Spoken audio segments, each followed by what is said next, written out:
Yes, guys, Marty from AFTV. I am here with my main man, Robbie, Don, Lyle.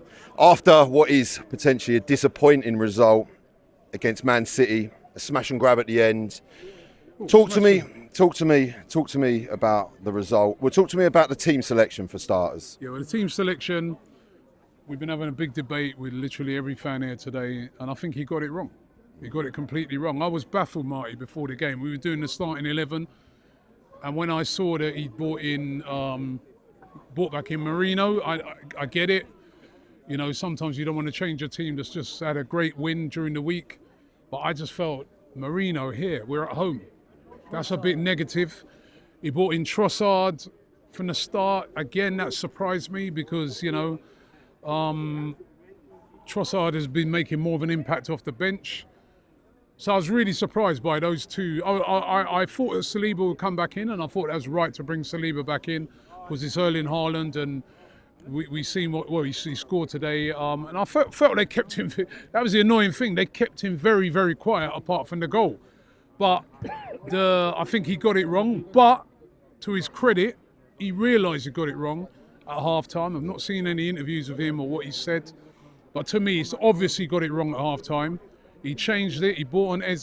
He brought on Saka. By the way, I was surprised because I thought Madueke, out of all of our players, was playing really, really well. And as soon as he made those changes at half-time, it's a completely different game in the second half. You know what I mean? All of a sudden, we started creating chances. We had corner after corner. And, you know, we fully deserved. I don't really class it as a smash and grab, really, because I think we fully deserved at least a point because Man City, they did nothing apart from the goal they scored. It was very ironic with Man City because I remember going up there last year. We were 1-0 up. We went down to 10 men, right? 10 men, remember. We stuck everybody behind the ball to try and get a draw. It's 2-1 and at they scored. Yeah. Was it 2-1 at half time. Trossard gets sent off. Trossard gets sent off. We stick everybody behind the ball, and they score right at the end. John Stones, yeah. Remember? Yeah. That was when you know, and they throw the ball on Gabriel's head and all that. Yes. Right? It was roles reversed today because literally after they scored that goal, which must have been about 15 minutes into the first half, they defended for the whole game. I couldn't believe I was watching Man City. Yeah. I was shocked. I've never seen Manchester City so defensive. But I think that's because they know how good this Arsenal team is. They know how good an attacking side it is. And that's why Mikel Arteta got it wrong. He should have went with Eze right from the beginning. Eze's got a great record against Man City. You saw what he done in the FA Cup. So I was shocked by that with Arteta, but at least he changed it around at half-time. All right, so listen, that goal, I think it was after 8 minutes, Erling Haaland puts up the ball. Do you think that Gabriel and Saliba should do better in that situation? I think, you know, just defensively all round. I've not seen it back, but defensively all round, we've got to do better. You know what I mean? It's on transition. You know, I think City, I noticed they were doing a little tactic where sometimes they were leaving two players up on Gabriel and Saliba. They were leaving Doku up there as well. Yeah. And then trying to get the ball up to them really, really fast. And it's really, really funny, watching both the teams today and been watching Liverpool recently, I think we're seeing like tactical changes now with the ball playing sides where they're going very direct because City today was so direct. I mean, you know, we're normally used to seeing a real tiki-taka. They didn't. They'd win the ball straight up to Haaland, straight up to Doku. Arsenal were doing a lot of the same later on in the game as well. So, you know, you saw the long throws being deployed by every team now in the Premier League. So I think we're seeing a change in tactics on all teams that they're going a lot more direct and are trying to get into opposition halves more. But they were very defensive, City. I was taken aback by their tactics today, but they nearly pulled it off. You talk about the long balls, and one thing I noticed with Donnarumma, I mean, he was putting balls long all game. So Donnarumma today, I don't know if anybody around there could. Did he play the ball out at all? But I think it was a deliberate tactic by City today to go long, and it kind of caught us out in that first half. So obviously you speak about the changes being made at half time. You know, complete country mile in halves for me in how both halves of football were played. What did you like seeing in that second half, and what do you think were the huge, obviously apart from the personnel, how we played, what were the huge changes that you noticed? Well, listen, we went for it in the second half. You know what I mean? We were a lot braver in the second half. We went for it. You know what I mean? You've got to credit the manager for that. I know everybody's slating him off. And even me in the first half, I was slating him off, and I was calling for changes at half time, and he made them, right? So at least he recognised that he got it wrong.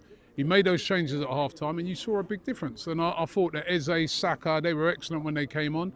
They posed lots of problems, and you could see a goal coming. Although the way City were bringing on defender after defender, you're starting to think, well, it might not be our day. They might lock it out, and then it's that guy again, Gabriel Martinelli. You know what I mean? Much slated off. There was so many people saying to get rid of him. You know what I mean? He's finished and that. Over the last 2 games, he's shown his worth. You know what I mean? He against Athletic Bilbao during the week, he comes on, changes the game, goal and a great assist. And again today, that's a fantastic goal. To beat Donnarumma one-on-one like that, he's one of the hardest goalkeepers to beat one-on-one because he's so big and he's so imposing. And to chip him like that, I mean, it was a wonderful goal and a great moment for Martinelli. But I just keep thinking if we'd have gone for it a bit earlier, if we'd have been a bit more attacking, I think we could have beaten them today. Because I do believe we are a better side than them. But then kind of going to what a guy said earlier, we can't get carried away just because we beat them 5-1. We can't be disrespecting teams like Man City and just assuming that we're just going to run all over them, because that's not going to happen. You know what I mean? They've got the best striker in the world. They still got great players in Rodri, Ballon d'Or winners and that. So I get a bit of caution, but I just think we were too cautious. So you talk about obviously the reverse fixture last year being 5-1 and then obviously now sitting 5 points off the pace with Liverpool. Is this a concern for you moving forward in the season? So early on, we've got a Liverpool side that look explosive and look really dangerous and look like they're not really into maybe third gear. They look good. And is this a worry? No, I don't know about the second or third gear thing. Listen, Liverpool at the moment ain't been firing, but they've got the results, right? But let's be real. You know what I mean? I wouldn't say they're about third of gear. You know what I mean? Yesterday in the second half of that game, you know what I mean? They were kind of getting dominated a bit by Everton, but they got off to a great start. They still got the firepower, Liverpool, but it's way too early in the season. Even if we were 5 points ahead, I wouldn't be getting carried away. It's way too early in the season. Obviously, it's a concern because they're a great side. So you can't make them get too far ahead. You know what I mean? But I think every single one of us knew that Arsenal had a very difficult start to the season. You know what I mean? We had some tough games. The City, we had to play Liverpool. You know what I mean? We've got Newcastle next week. We have Man United away first game. It was a tough start. So, listen, it ain't been a bad start by Arsenal yet. It's a concern that Liverpool are 5 points ahead, but people carrying on like they won the league already. I mean, that's crazy. They could draw 2 games and you're back within distance again. You know what I mean? Like, honestly, it's way too early in the season. There's too many scenarios that can happen. There's injuries that can happen. There's all kind of things. We just got. I think today was important that we didn't lose that game, because I think had we have lost it, then to go to Newcastle next week, then you start to think, you know what I mean, 2 games lost already, they're 5 points ahead. But I think the fact that we didn't lost it, the fact that we've shown some fight, got back in the game, regroup, go into that game against Newcastle again next week with some renewed spirit. And then after that, kind of got a few run of games that are a lot more winnable. So it's still very early. We're not even out of September yet. The season started August and it goes all the way till May. So I'm not deeply concerned yet, but we've got to stay in contact. You know what I mean? You can't be making them go way ahead. You know what I mean? Because they're a very, very good side, Liverpool, and and so are we. And it's going to be a battle. And I think, I still think it's going to be between us and Liverpool this season. I think City will be thereabouts. As long as Haaland's fit. Cool, calm, collected and very confident. Please let us know in the comments what you think of what Robbie said. Please like the video, please subscribe and please check out the Box Park watch along footage. That was absolutely insane. Marty from AFTV signing out.